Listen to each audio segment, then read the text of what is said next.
Hey guys, Planet Everything here, and today we have a package from B&H. So, I got this second Ioptron SkyGuider Pro weight. So, I originally got a second shaft for the SkyGuider Pro, which actually didn't fit because it was for the Star Viewer Pro or something like that. It wasn't the right size.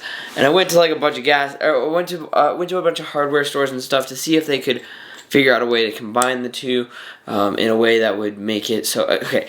Basically, I ended up just getting a separate weight for the SkyGuider Pro, and that allows me to use my big lens on it. So, the biggest problem that I actually have right now is polar aligning my SkyGuider Pro. I really need your help. If you guys have any idea of how I can use my SkyGuider Pro, with the, like, okay, so I have the iPolar in the center of it. Probably none of you guys have any idea what I'm talking about, but I have the iPolar for polar alignment, but unfortunately, whenever I plug it into my computer, it just flickers. Like, the program that's supposed to help me detect it, or detect the virtual North Pole, it really flakes out on me and doesn't really work properly, so I never am able to get a solid polar alignment, and it still hasn't worked yet. I don't know who I can ask, so if anybody that watches these videos has any clue as to how I could fix that, then I'd love to know. But for now, it's kind of difficult to polar align, but I'm trying. So, basically, here is the SkyGuider Pro with the iPolar in the center. On the back, you can see that. And then, of course, the weighted shaft. And then you put a camera up here.